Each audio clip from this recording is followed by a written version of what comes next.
Hello and welcome to Five Writers, 5 Minutes, where five children's authors offer you some of their top writing tips. I'm Lian Tanner. I'm Sarah Armstrong. I'm Zanni Louise. I'm Tristan Bancks. And I'm Deborah Abela.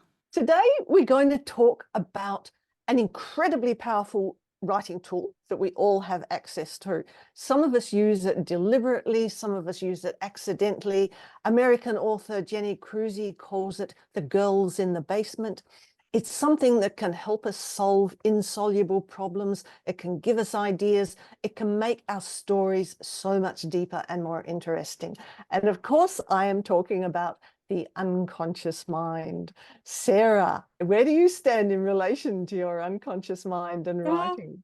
Super interesting, because I've put a little tiny bit of thought into this since the topic was raised. I don't consciously use it. I don't think, oh, I'm going to see what's in my unconscious and noodle around in there and see what comes up. It just does its stuff, but it definitely does its stuff. I think free writing, which I'm a huge fan of, which, is just writing very quickly and not worrying about writing beautifully and letting whatever's there bubble up. I think that helps me access my unconscious mind. And it's just there's this story wisdom, I think, that I have. Like, I'll write a story, and I've written stories and had people say, oh, this story is all about belonging, or this story is all about, reclaiming innocence or whatever. And I'm like, oh, is it? And then when I look at it, I go, oh, yeah, actually it is. So it's like I've kind of known what it's about all along, the kind of themes, but I wasn't consciously writing around those themes. And I suspect a story can be stronger when that happens. And I suspect we tend to write about things that matter to us.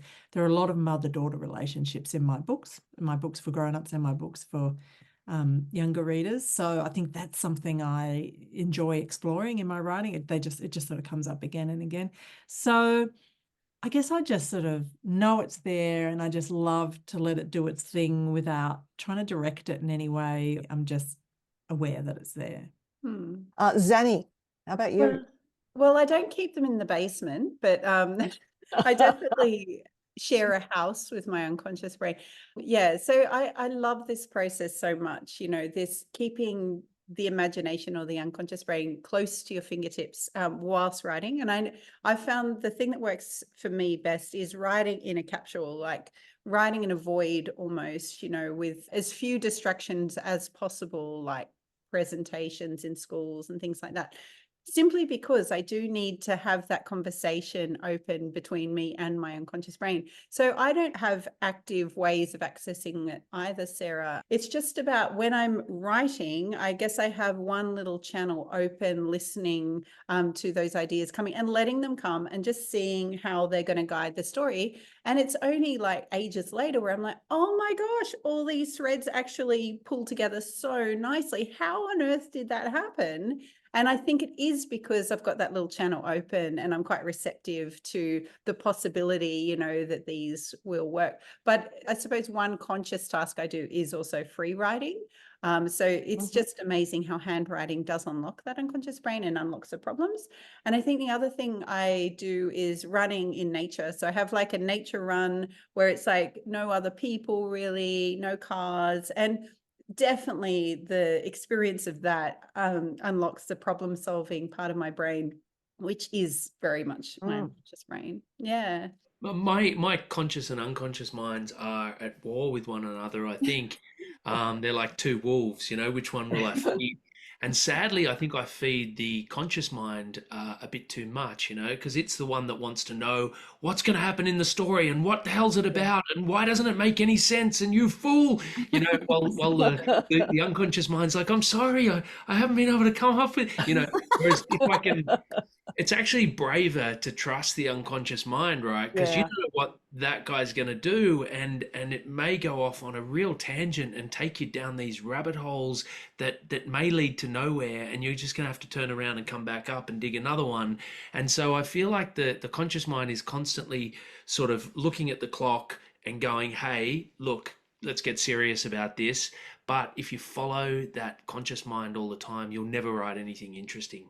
You have to have the bravery, I think, to follow the unconscious, to do those free written pages, to go for the run in nature, to let yourself go and to let yourself actually be happy, because you can actually be happy if you follow your unconscious. For me, more so than following the clock watcher.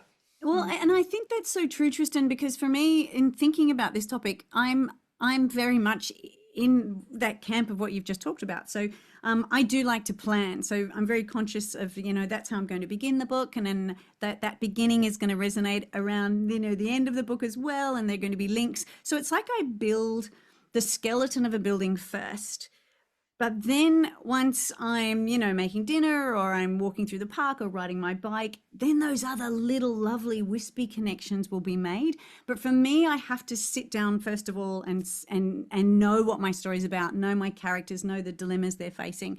So it's very much this mix of both. And you can't plan, like I can't plan when I'm going to use either, and that's sort of the beauty of creativity. Sometimes, even though all of us have decades worth of experience as writers, it's also still, to me, a bit of a mysterious process. So it is absolutely a mix. And I agree with you, Tristan, in that for me, it's about bravery too. I need to plan a book first, because I'm just not brave enough to go, yeah, I've got a character and I know what they're like, here we go. So I just can't do that. And it's partly bravery. But once I know the story well enough, that's when I can get brave. But look, Deb, I think building the structure first is kind of like sending a message to your unconscious mind, isn't it? It's sort of like saying, this is the framework that we're aiming for. Now you throw some stuff at it. Like I do something similar in that as soon as I've got a new idea that looks even remotely solid, I will start a new notebook, and I'll put that notebook somewhere where I'm going to pass it like 20 times a day. And that is like a message to my unconscious mind. It's, it's, hey, unconscious mind, I'm looking for ideas. So that's one thing I do. The other thing, I think I do the things that all of you do. I definitely go for walks when I'm a little bit stuck. What I will tend to do if I'm stuck with something, if I can't work out a solution to an issue, I will say to my unconscious mind at the beginning of the walk, look, this is my problem, this is what I want to know, and then I will forget about it. And nearly always get the solution while I'm walking. Incidentally, there was a Stanford study, Stanford University in America, that found that walking boosts our creativity by 60%, which I thought was amazing. So the other thing, yes, everyone. the other thing that I do is, again, kind of, like trying to consciously use my unconscious mind is, again, if I've got a problem, I will imagine that I'm putting that problem into a dinghy, and I will push it out to sea, and I will say, go out, drop down a hook and see what you find. Wow. And then I'll just leave it there. So I kind of do quite a bit of visualizing like that to try and enlist my unconscious mind into the process. And I find it incredibly helpful. That's amazing. Brilliant. So yeah, find ways of using your unconscious mind. Like there are so many ways, like timed writing and walking and running and pushing out dinghies and all sorts of things. We hope you found that useful. We're 5 Writers, 5 Minutes. Listen to us on your favorite podcast or watch us on YouTube. And we will see you next time. Bye-bye. Bye.